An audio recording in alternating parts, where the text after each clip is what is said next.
Bonjour à tous. Je sais que je suis le dernier obstacle avec le déjeuner, donc j'espère que ça va être intéressant. Je m'appelle Eric Ortiz. J'ai rejoint DBT il y a quelques mois. Alors, je vais vous parler, mon rôle, j'ai le rôle similaire à Sabrina. Je m'occupe de l'écosystème partenaire. Et jusqu'il y a quelques mois, il n'y avait personne en France pour DBT. Alors, DBT est un produit open source, qui est utilisé par pas mal de gens dans la communauté data. Et il y avait jusqu'à présent pas de représentants en France. Donc, depuis quelques mois, désormais, il y a des équipes DBT France. Voilà, et donc, je suis l'un des représentants de la membre de la communauté DBT en France. L'objet de la présentation aujourd'hui, je vais vous expliquer ce qu'est DBT et quel rôle on joue aujourd'hui sur la modernisation des architectures data IA. Et on a une baseline chez DBT qui est que l'IA tourne sur de la data et que la data tourne sur DBT. Je vais vous expliquer pourquoi. Notamment suite à un changement de paradigme qui a eu il y a quelques années dans l'adoption des cloud data platforms, des cloud data warehouse. On verra que data platform et data warehouse, ça ne signifie pas tout à fait exactement la même chose. Et avant de démarrer, je suis curieux de savoir ceux qui ont déjà entendu parler de DBT. Ok, quelques-uns. Est-ce que vous savez ce que ça signifie? Est-ce que ce que signifie DBT? Très bien, Monsieur Maillard, un ancien collègue de Click. Il fait bien sa veille compétitive, c'est parfait. Donc, Database Transformation, je vais vous expliquer. Donc, on est issu d'un projet open source qui a connu un essor, notamment par le fait de ces transformations opérées par le biais du cloud, qui a un peu chamboulé la manière dont on pratiquait la donnée sur ces data platforms et ce qu'on pouvait faire notamment avec l'IA. Et on verra que c'est un écosystème qui bouge relativement vite. Alors, est-ce que ça frisait? Ok, voilà. Pourquoi DBT? Alors déjà, premièrement, est-ce que le terme de Modern Data Stack est quelque chose qui vous parle? Un petit peu? Alors, il y a quelques années, il y a quelque chose qui s'est passé jusqu'à présent. Le diagramme que vous voyez sur le dessus, c'était typiquement la manière dont on travaillait sur les architectures data. On travaillait avec des outils de type ETL. On faisait une extraction avec des connecteurs de la donnée depuis diverses data sources. Ça pouvait être SAP, des bases de données Oracle, tout un tas d'applications diverses et variées. On procédait à ces transformations au sein de son ETL, c'est-à-dire qu'on développait de la logique de transformation. Parfois, on allait même jusqu'à faire des user-defined functions. On implémentait même de la logique parfois un peu métier dans ces transformations, pour ensuite ingérer la donnée dans un data warehouse qui était finalement qu'une grosse base de données, je ne vais pas dire pas intelligente, mais dont le rôle n'était pas de porter toute cette transformation métier. Et il y avait une bonne raison à ça, c'est qu'en fait, on avait des capacités en termes de machines et de scalabilité qui étaient ce qu'elles étaient. L'apogée du cloud et de plateformes, notamment comme Snowflake, ont permis de complètement transformer ça, puisqu'aujourd'hui, avec ces cloud platforms, ces cloud data platforms, on a des capacités presque infinies de processing, d'élasticité, et on peut démarrer avec 3 fois rien en termes d'investissement d'infrastructure, et donc on dispose finalement de capacités vraiment adaptées à ces usages, et ça a véritablement chamboulé la donne. Et jusqu'à présent, on était très contraint avec ces outils d'ETL de devoir gérer des infrastructures on-premise, d'avoir aussi un bagage et un legacy où finalement on redéveloppait beaucoup des lots, des flux pour implémenter tout nouveau projet. Et ce qui s'est passé aux alentours de 2012-2013, c'est qu'on a vu l'arrivée d'un nouveau modèle d'architecture qu'on appelle Modern Data Stack, et dont le propos est simplement d'inverser les 2 lettres. Au lieu de procéder à une extraction, une transformation, un chargement dans sa data platform, l'idée c'était de se dire qu'on allait tout simplement extraire la donnée et la déverser de manière brute dans cette data platform, un petit peu comme on l'avait connu avec l'époque Hadoop. On avait tendance à déverser la donnée en masse dans son data lake et procéder à des transformations. Et finalement, on a un peu appliqué cette même recette sur les cloud data warehouse avec l'enjeu de gérer toutes les transformations dans ces data platforms. Un double enjeu, pourquoi? Tout simplement parce que ces plateformes vont permettre de stocker tous les pipelines et toutes les règles de transformation au sein de cette data platform. On voyait jusqu'à présent beaucoup les cloud data warehouse comme un enjeu autour de l'analytique et du dashboarding. Et il y a des études aujourd'hui qui montrent que dans les années à venir, moins de 50% des usages qu'on va retrouver sur ces plateformes type Snowflake et autres vont être liés à des usages décisionnels et BI. J'aime pas même trop le terme décisionnel, c'est un peu outdated quand on parle d'agents conversationnels et d'interactivité avec la donnée, on en parlera. Et donc, ça a eu pour but de transformer et de reconsidérer la manière dont on devait faire les transformations. Et donc, beaucoup de data engineers, je ne sais pas s'il y en a dans la salle, des gens qui travaillent comme data engineers, Soit on travaillait avec des outils ETL, mais généralement, on a une compétence en SQL. Et donc, on s'est mis à reconsidérer le fait de travailler directement, nativement, dans le Data Warehouse en SQL. Alors, tout ça, ça a ses avantages et ses inconvénients, parce que généralement, on travaille avec des procédures stockées. On connaît le langage SQL, il est connu de tous, hein, il est parlé par tout le monde. Le problème, c'est qu'on générait un chaos innommable, où sont mes tables, je suis un nouveau sur un projet, je rejoins les équipes, comment je m'assure de connaître les data assets déjà développés par les différentes équipes, pas de notion de versionnage, pas de repository pour retrouver mes petits, donc c'était assez compliqué. Et puis, pour les analystes et les gens du métier qui vont consommer tous ces data products sur Snowflake ou sur d'autres cloud data warehouse, finalement, c'est la problématique de la confiance dans ces données. Comment je sais qu'une donnée a été sourcée, quelle est la lineage de cette donnée, est-ce qu'elle a été véritablement testée, est-ce qu'il y a différentes versions concurrentes de cette donnée, et ça devenait très, très compliqué. Oups. Finalement, ce que fait DBT, c'est de permettre de rejoindre le monde des data engineers et des populations qui vont consommer ces données. Alors évidemment, on va procéder à des transformations, et pour les gens qui connaissent un petit peu DBT, qui en ont entendu parler, DBT était principalement connu de manière open source avec un produit qui s'appelle DBT Core, que vous pouvez télécharger, dans sa capacité à créer un process gouverné et industriel dans la manière de créer des data products à base de SQL. C'est-à-dire que plutôt que d'écrire directement des procédures stockées en SQL, vous allez disposer d'un framework qui vous permet de créer ces produits en utilisant le langage SQL, en vous forçant à le documenter, à vous intégrer avec un repository Git. Et l'enjeu, c'était de faire que des data engineers qui ne travaillaient pas comme des développeurs se mettent à se conformer à des exigences pour devenir industriels dans la manière de produire des data products et d'industrialiser la production d'assets SQL, mais pas seulement. Donc DBT, c'est vraiment le lien entre le monde des data engineers et des analytics engineers, et vous verrez pourquoi.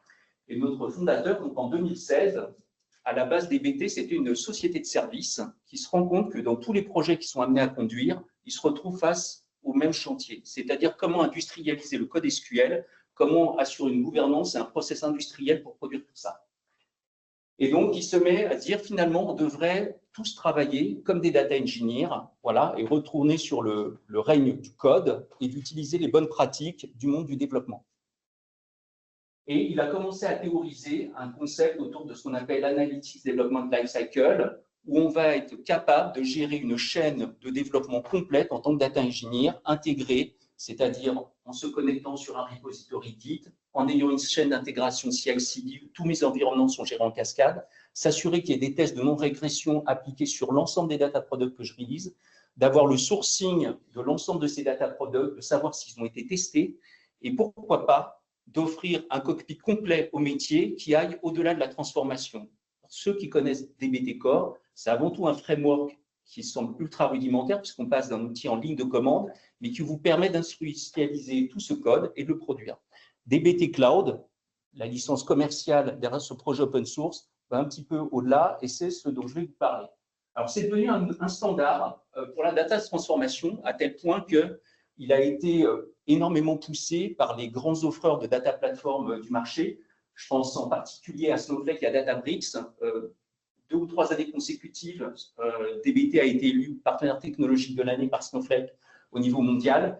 Même chose l'année dernière par Databricks, dans cette capacité à gérer et industrialiser la production de data assets sur ces 2 stacks majeurs du marché. Aujourd'hui, il y a à peu près 50 000 organisations qui utilisent DBT Core, qui est le projet open source que vous pouvez télécharger, vous pouvez vous acculturer, vous former à DBT Core. Il y a environ 4 900 clients qui utilisent notre distribution cloud. C'est ce même framework, mais qui est enrichi et disponible sous la forme d'un service SaaS qui va s'exécuter directement au sein de votre data platform. C'est-à-dire, on ne parle pas d'un outillage qui se met à côté, on parle d'un outillage qui va directement s'intégrer, s'accoster à votre data platform ou à plusieurs data platforms. On en parlera puisqu'on commence à entrer dans un monde qui est multiple, où certains clients ont plusieurs data stacks, peut-être parce que plusieurs organisations, plusieurs branches, des projets à l'international, on retrouve facilement des clients comme L'Oréal, voilà, qui utilisent à la fois aujourd'hui du BigQuery, ils ont également du Databricks. Voilà. Et aujourd'hui, donc, on a à peu près 4 900 clients au niveau mondial et une communauté, puisqu'on fait partie d'un projet open source active, d'environ 100 000 membres. Donc, on retrouve différents clients qui utilisent aujourd'hui notre version commerciale, des gens comme L'Oréal, des gens comme le groupe Holder ou la Massif, qui sont des gens qui historiquement étaient plutôt sur des stacks un peu traditionnels, à base d'Oracle, d'IBM, ETL un peu existants du marché, et qui ont pivoté vers une approche moderne data stack en transformant complètement la manière dont ils géraient leur pipeline de données et géraient le cycle de vie de leurs data products sur leurs différentes plateformes. Alors, très clairement, comment fonctionne un DBT Cloud? Il s'agit d'un service SaaS qui va venir s'accoster sur votre environnement Snowflake, sur votre environnement Databricks, sur BigQuery, qui va s'accoster en termes d'écosystème avec des outils de type ELT comme Airbyte ou Fivetran qui vont servir l'ingestion, qui vont avoir la facilité de donner des connecteurs à SAP, à différentes ressources du marché, à décharger cette donnée dans votre environnement, dans votre data platform. Et le rôle de DBT, ça va être tout simplement de procéder à la transformation, mais également de jouer le rôle d'un control plane. C'est-à-dire qu'on va être également ceux qui allons injecter le code pour gérer les transformations dans le data warehouse. On va également être la plateforme qui va orchestrer le rafraîchissement et l'exécution des pipelines, qui va également collecter toutes les métriques d'exécution. On a parlé d'observabilité. Ce qui est très important quand on parle de collecte de métadonnées, c'est qu'on va siéger sur le data warehouse et on va devoir collecter tout ce qui s'y passe, c'est-à-dire l'exécution des pipelines, le rafraîchissement des tables, des modèles. On va également garder tout l'historique en termes de développement, puisqu'on est dans cette logique de travailler comme des développeurs. Tout ce qui est version control, tout ce qui est réalisé va être complètement industriel et tracé à travers l'ensemble de la plateforme. Et on va s'intégrer avec un écosystème jusqu'à la partie couche haute. On a parlé un petit peu ce matin de semantic layer dans le keynote d'introduction autour de l'AI. Des tables en soi ne signifient rien. Ce qui va être très important, c'est de définir une couche d'abstraction au-dessus de cette data platform qui va signifier quelque chose. Et donc d'avoir une semantic layer intégrée basée sur ces data assets. Je vous donnerai quelques éléments un peu plus visuels pour matérialiser ça de manière un peu plus concrète d'un point de vue outil. Et on va s'intégrer donc en termes de semantic layer avec les outils les plus répandus du marché. Donc aujourd'hui, il y a déjà des intégrations avec Tableau Desktop. Donc on est capable, par exemple, d'avoir l'analyse d'impact entre un indicateur et savoir si la donnée qui est sourcée dans des indicateurs ou dans un dashboard, quels sont les éléments de données derrière, comment la donnée a été rafraîchie, quels sont les pipelines derrière qui ont servi à alimenter ces différents API. Et dans quelques mois, on va réaliser également Power BI avec une intégration sémantique native. Donc, vous allez pouvoir vous connecter sur votre environnement Power BI et naturellement consommer la semantic layer qui a été définie au niveau de votre control plane. Et l'intérêt, c'est que si vous êtes multiplateforme, c'est pouvoir bénéficier d'une couche d'abstraction non adhérente, je dirais, au stack que vous avez choisi à l'instant T, qui va peut-être évoluer dans le temps, peut-être que vous en aurez d'autres, peut-être que vous allez avoir des développements multiples, et ça va vous permettre d'intégrer tout ça. Alors, voilà à quoi ça ressemble. Tout simplement, ce que vous voyez là, c'est un modèle de données qui est éclaté sous la forme… Donc là, tout ça, derrière, c'est du SQL. Quand on travaille dans DBT, derrière, on peut accéder au code SQL comme un développeur. Là, c'est une vision où vous connectez plutôt d'un point de vue business. Vous allez retrouver différents éléments, les modèles, les sources, les snapshots sur les données que vous en avez fait. Si vous avez défini des métriques ou des KPI ou une semantic layer, vous allez retrouver tous ces éléments. Donc, vous allez retrouver toute la définition des tables. Est-ce que ça a été testé? Est-ce qu'il y a différentes versions? Et vous allez pouvoir consommer tout ça directement. Donc, on va retrouver sur cette console la possibilité de développer, de déployer, d'explorer les données et même, pourquoi pas, de poser des questions sur ces données, puisqu'on est comme tout le monde et on fait infuser de l'IA et de l'intelligence au sein de cette plateforme, notamment avec des notions de copilot. Et on va même aller plus loin, puisqu'on va commencer à intégrer tout ce qui est MCP, donc il y a un nouveau protocole ouvert proposé par Entropy qui permet de travailler notamment sur des architectures d'agents et de proposer encore plus d'intelligence dans la manière dont on va traquer sa plateforme, mais également produire du code. Parce que le challenge, c'est que quand on utilise des outils de transformation type ETL, vous allez me dire, il y a une partie change management, comment on fait évoluer des populations habituées sur ces outils. Donc, le SQL est certes un langage connu de tous, mais on va aller au-delà, puisqu'on va être capable aussi de vous aider à écrire ces pipelines, à écrire ce code, et même de corriger le code à votre place. Donc, de vous guider. Alors, DBT Cloud, alors je vous passe les détails, mais il y a un rapport qui a été fait, qui a été commandé par DBT auprès du Forrester pour analyser les clients qui utilisaient du DBT Cloud et quels étaient les gains de productivité, que ce soit dans le time to delivery, c'est-à-dire livrer en production des projets plus rapidement, être beaucoup plus productif, et notamment par rapport à la version open source, la version core, qui est encore une fois assez massivement utilisée aujourd'hui par beaucoup de data engineers. Les priorités autour de DBT sont sur 3 piliers finalement. L'idée, c'est de bâtir de la confiance. C'est-à-dire qu'à partir du moment où des développeurs vont travailler avec du versions control, avec une chaîne CI/CD, on va les forcer à documenter et à tester tous les pipelines. On sait que les éléments de données qui vont être livrés au métier, on sait d'où ils proviennent. Voilà. Ça, c'est un premier point. On va retrouver aussi des capacités de réutilisabilité. Souvent, ce qui se passait avec des outils un petit peu traditionnels, on avait tendance à rebâtir des packages ETL, recréer des lots. Et là, comme on travaille dans un repository Git, comme un développeur, on va être capable de travailler sur un modèle à 3 ou à 4 ou à 5 avec du versions control. Chacun va avoir sa branche. Quand on va committer comme du code ce qu'on est en train de faire, tout sera répercuté dans une arborescence. Et quand on release, on sait exactement quelle branche on est en train de réaliser. Donc, on travaille comme des développeurs de manière industrielle, ce qui fait qu'on est beaucoup plus productif.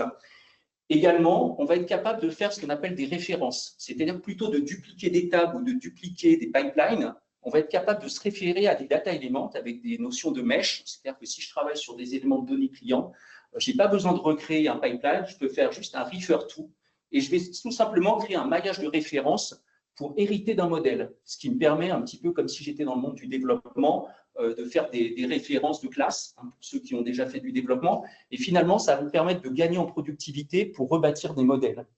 Et puis, le dernier point, c'est de réduire les coûts.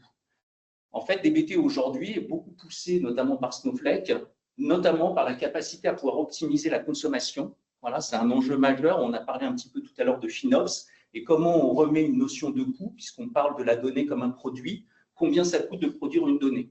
Donc aujourd'hui, on est capable de corréler l'exécution de pipeline, le rafraîchissement d'un modèle et de savoir la taille d'un modèle et son impact financier. On a même des solutions aujourd'hui partenaires comme Select qui se branchent directement sur Snowflake, qui sont capables de vous faire une analyse financière en euros, en dollars, de ce que vous coûte l'exécution d'une table ou l'utilisation d'un data product qui va être produit et consommé par un consommateur. Donc ça, c'est des choses qui commencent à devenir très intéressantes. Et je voulais vous parler d'une référence client qui est assez symptomatique de l'évolution qui se passe chez beaucoup de clients. Alors Siemens, c'est l'une de nos plus grosses références au niveau européen. Donc vous connaissez tous, c'est un industriel majeur qui est présent sur de nombreux domaines d'activité industrielle. Ces gens-là venaient d'un existant avec à peu près 33 systèmes SAP. Ça ressemble à beaucoup de clients français du CAC 40. Voilà, une trentaine de systèmes SAP, du SAP HANA, on-premise, on déversait tout dans SAP HANA et on produisait des rapports, je dirais, de manière un petit peu traditionnelle. Ils ont fait le choix de Snowflake et ils ont complètement pivoté leur stratégie en remplaçant les outils ETL ainsi que leur data platform pour passer dans le cloud. Ils avaient à peu près à l'époque environ, je crois, 600 data engineers.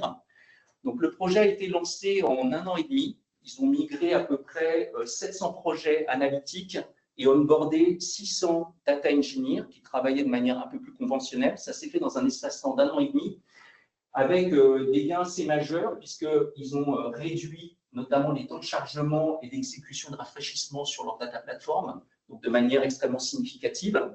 Et au-delà de ça, tout ce que j'évoquais sur ce workflow et le fait de connecter les équipes data engineer avec le métier, aujourd'hui, quand vous faites une notification pour ajouter une colonne sur une table, vous rajoutez un KPI, vous réalisez un nouveau produit, une modification, c'est immédiatement répercuté en temps réel. Donc, les gens du métier sont capables de se connecter sur la plateforme, de pouvoir consommer ces modèles, et notamment avec une sémantique layer. Et aujourd'hui, voilà, tout est dispo en temps réel pour le métier. Et c'est pertinemment comment utiliser directement ces data assets au niveau de la plateforme. Alors, DBT Cloud, c'est vraiment un control plane, c'est-à-dire qu'on va vraiment jouer le rôle de transformation. Et pour ceux qui auraient la curiosité de regarder DBT Core, voilà, encore une fois, le produit open source, ça va vraiment industrialiser la partie production de code, notamment à des fins de transformation, et vous donner quelques bribes d'éléments de lineage. C'est-à-dire que quand vous allez construire vos pipelines, vous êtes en ligne de commande, vous allez connecter votre repo Git, on va vous guider, vous contraindre à documenter, et vous allez avoir une partie aussi documentation, et on va vous donner du lineage, mais qui est statique. Donc, ça va vous permettre de générer une image de où sont vos pipelines. Déjà, juste avec ce produit open source. Ce qu'on vient rajouter par-dessus, le control plane, c'est véritablement l'endroit où on va collecter toutes les métadonnées d'exécution. C'est-à-dire que quand on va produire des transformations, exécuter du code, il va être injecté directement dans la data platform. On va pouvoir lancer l'exécution du modèle sans rafraîchissement. On va collecter toutes les métriques d'exécution. Donc, tout ce qui est performance au niveau du modèle vont remonter au niveau de cette couche-là. Dans les prochaines releases, on va même aller encore plus loin sur la partie optimisation de modèles. C'est aussi un enjeu assez important, d'où cette notion de contrôle plane et de ne pas juste être relégué à une technologie de transformation. Et donc, on va pouvoir orchestrer, collecter la partie observabilité du cataloguing et de la sémantique. Alors, quand on parle de cataloguing, on n'a pas pour ambition de se positionner comme un vrai outil data catalogue métier, ce n'est pas l'objet, mais plutôt d'être un outil data catalogue sur la partie pipeline et modèle, puisque vous l'avez compris, on fait de la transformation, mais ce qu'on fait derrière, c'est créer des modèles métiers au sein de ces data plateformes. Et du coup, vous pouvez vous connecter au data catalogue si on en a. Tout à fait, il y a des intégrations avec Colibra. Après, comme tout bon acteur open source, tout ce qu'on produit est ouvert avec des intégrations diverses et variées. Donc aujourd'hui, vous avez des intégrations avec les outils de LT type Fivetran, par exemple. Vous avez des intégrations avec Colibra, également avec d'autres outils, notamment Sigma, Power BI, Tableau, enfin voilà, tout ce qui est également analytique sur la partie couche haute. Donc aujourd'hui, ça, c'est tous les stacks sur lesquels on se connecte. Donc on est dispo également dans la marketplace de Snowflake avec une application native. Donc, quand vous êtes dans Snowflake, vous avez une expérience continue, DBT intégrée dans Snowflake, avec même une application qui s'appelle Cortex Analytics, qui vous permet de faire de la recherche intelligente directement dans Snowflake et d'avoir des réponses et des calculs directement via cette application. Voilà, on se connecte sur Redshift, sur BigQuery, Databricks. On est présent dans la marketplace Microsoft et AWS. Et la disponibilité dans la marketplace Google est prévue, je crois, pour cet été. Et typiquement, la Massif, c'est déjà un client, par exemple, qui est sur BigQuery. Voilà. Ils vont témoigner début juin. Je pourrais vous partager le lien si ça vous intéresse. Ils ont fait une migration d'environ 250 lots ETL et pivoté leur plateforme vers BigQuery et DBT. Pareil, cette migration, je crois, a été opérée en 4 mois pour la reprise de leur lot ETL.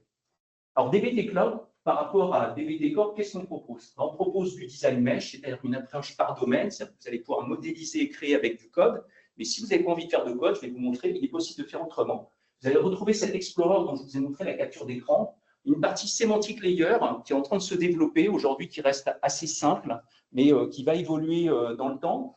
On va vous aider également à construire ces pipelines et construire ces modèles. Donc, il y a une partie ligne de commande très technique, très développeur. Et effectivement, ce n'est pas pour tout le monde. Donc, c'est là où on va proposer un panel d'outils selon le niveau d'expérience ou sa technicité. On va retrouver un partie scheduler, intégration continue. Vous savez quand un lot est exécuté. Vous savez également une fenêtre de temps requise pour rafraîchir une table particulière ou un modèle. On va retrouver aussi du testing et de l'alerte. On peut mettre des sondes en quelque sorte sur les pipelines et traquer des valeurs particulières dans ces pipelines. Donc là, vous êtes sur la vision du control plane. Je ne me suis pas risqué à faire une démo parce que je m'occupe des partenaires et je ne suis pas si technique pour vous faire une démo. Donc voilà. Donc, je vous ai mis des captures d'écran, je n'ai pas pris de risques.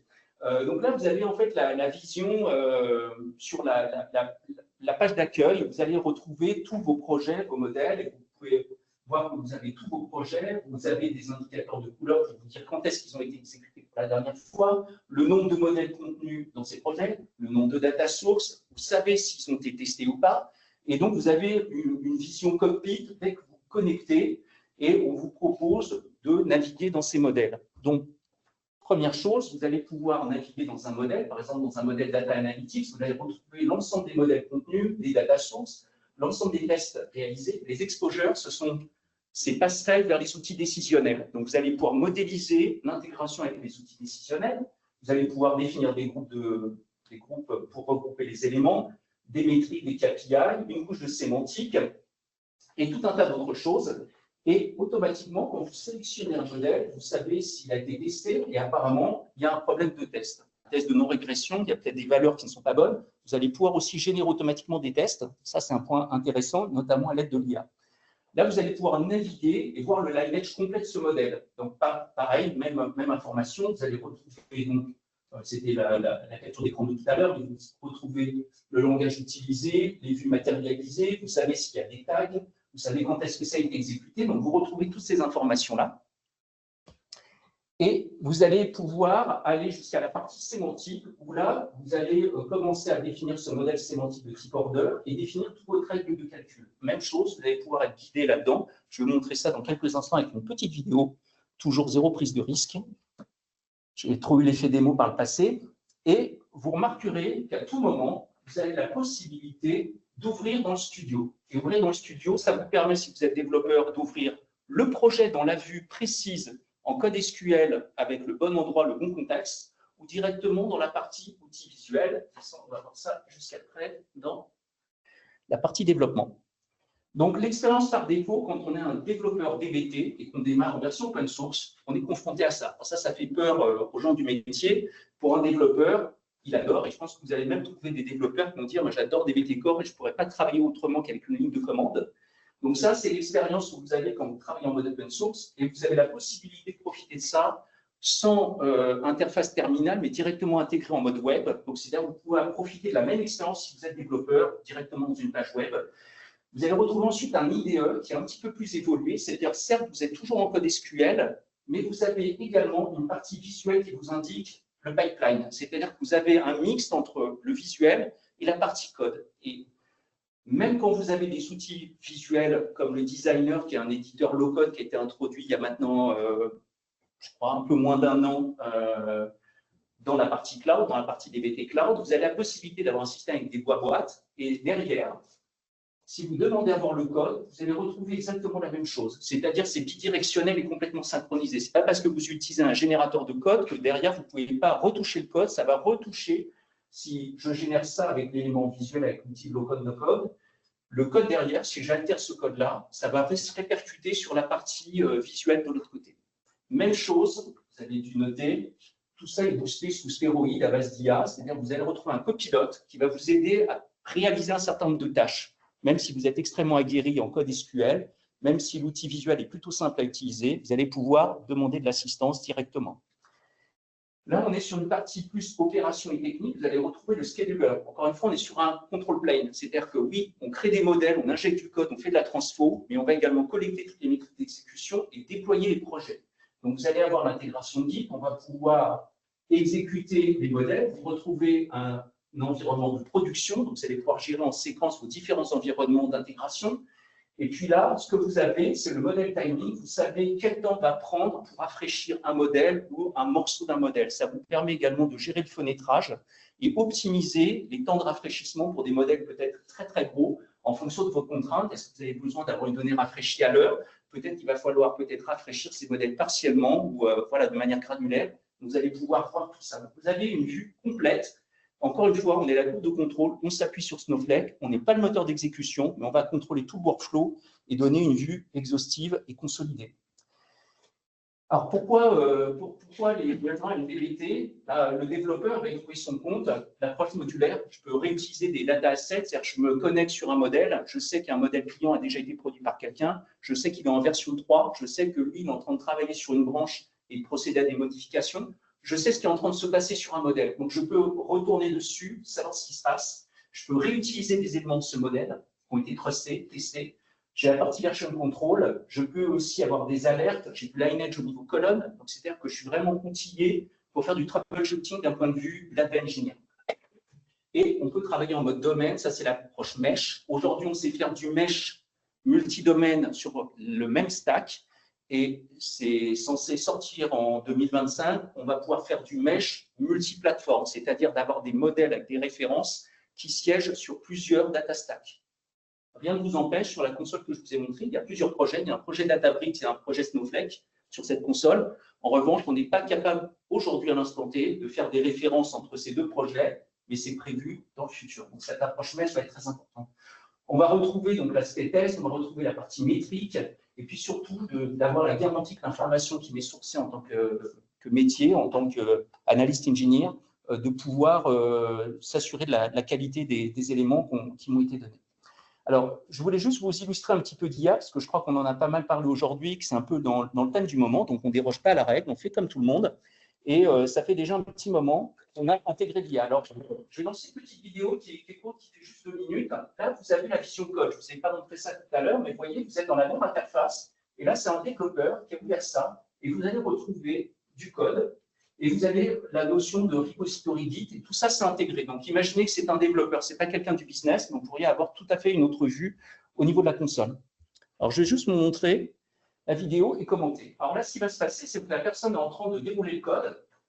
Et ce qu'on va faire, c'est qu'on va lui poser une question. Est-ce que ce code est correct? Donc là, c'est assez intéressant. On imagine, je suis data engineer junior, je démarre. Et là, automatiquement, il vous dit, OK, il y a une erreur qui a été faite, on vous suggère de corriger l'erreur, parce que ce que vous tentez de faire, ce n'est pas la bonne chose.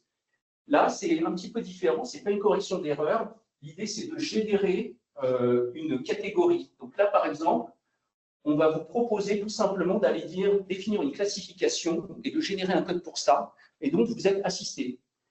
Là, on va demander à générer la documentation du script SQL qui correspond à des tables derrière. Et donc, vous allez avoir la description complète de toute la documentation. Et la prochaine étape, une fois que j'ai sauvé cette documentation, elle est partagée et accessible à tous, je vais pouvoir également, alors vous voyez que le code se retrouve exécuté derrière, j'ai toujours la partie visuelle qui apparaît par moment. Et là, on va générer la couche sémantique que je vais pouvoir exposer vis-à-vis d'un outil décisionnel. Et là, vous voyez la sémantique d'ailleurs qui est générée automatiquement derrière.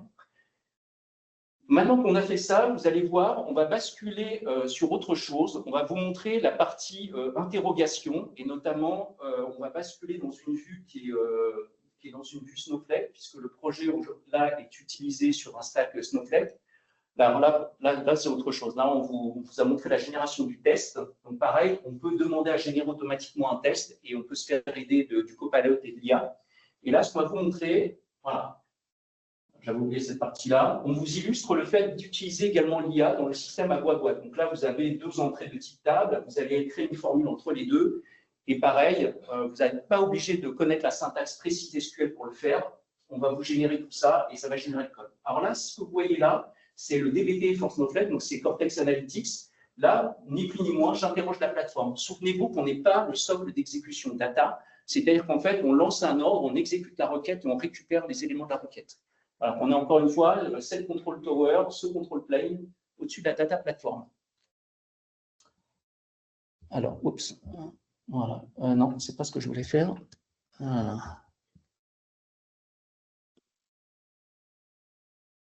J'aurais pu sortir de la slide. J'en ai terminé pour la partie un peu présentation. Je serais ravi de répondre à vos questions. Et s'il y a des questions auxquelles je ne peux pas répondre parce que c'est trop technique, je serais ravi de prendre ces questions-là. Le 28 mai prochain, c'est dans quelques jours, on va faire une énorme annonce, puisqu'en fait, entre-temps, on a racheté une société qui se positionnait un petit peu dans le même domaine que DBT. C'est un rachat qui a eu lieu, je crois, il y a en tout début d'année. Une société qui s'appelle SDF. Le nom n'est pas très bien choisi pour nous français, malheureusement. Et cette société faisait… alors, il faut savoir que DBT, c'est un produit qui est écrit en Python. Voilà, c'est un super langage. Mais la technologie qu'on a rachetée va encore un cran au-delà, puisque c'est une technologie qui est beaucoup plus performante, écrite sur un moteur en Rust, et qui va permettre d'intégrer un vrai compilateur SQL. Parce qu'aujourd'hui, ce qu'on fait avec DBT, c'est qu'on va injecter, on va se mettre sur la data platform et injecter ce code dans la data platform. Désormais, on va être capable de compiler et d'exécuter le code au niveau du moteur. Donc, ce nouveau moteur qui s'appelle Fusion, qui va être réalisé dans peu de temps. Voilà, donc ça fera partie des annonces. Voilà, l'intégration Power BI, la disponibilité Google et notamment les annonces autour de tout ce qui est MCP, donc l'intégration du protocole anthropique autour de tout ce qui est Generative AI et proposer encore plus d'intelligence sur la manière de concevoir vos modèles, optimiser votre plateforme et découvrir les data products dans cette plateforme. Voilà, donc si vous avez envie, j'ai mis un gros QR code, donc si comme vous voulez. Sinon, il y a le lien, je pense que je partagerai la présentation s'il y a des curieux. Et voilà, j'en ai fini et je ne sais pas si vous avez des questions. Est-ce que ça a suscité de l'intérêt ou une curiosité, parce qu'il y en a qui connaissent un petit peu DBT, mais pas tout le monde. Alors, Axi, la bonne nouvelle, ils viennent de devenir partenaires DBT. Voilà, ils font déjà du DBT aujourd'hui chez quelques clients. Je pense qu'il y a pas mal de clients sur la région, j'en connais, je ne vais pas citer les noms, mais ils sont des utilisateurs massifs en version open source. Je vous invite ne serait-ce qu'à regarder la partie DBT Core. Voilà, ça peut être un premier cheminement pour comprendre ce que ça fait, ce que ça pourrait vous apporter. Et puis, sur la partie DBT Cloud, je pense que ça peut être intéressant si vous êtes sur Snowflake, vous considérez Databricks, où je sais que dans la région, il y a beaucoup de Google, notamment liés au retail et à la grande distribution. Voilà, on a pas mal de références sur BigQuery, donc voilà, et on est à vos dispositions pour vous aider. Moi, je suis la personne des partenaires, mais on est une équipe des avant-ventes, des commerciaux. Voilà. Et merci d'avoir participé à cette session.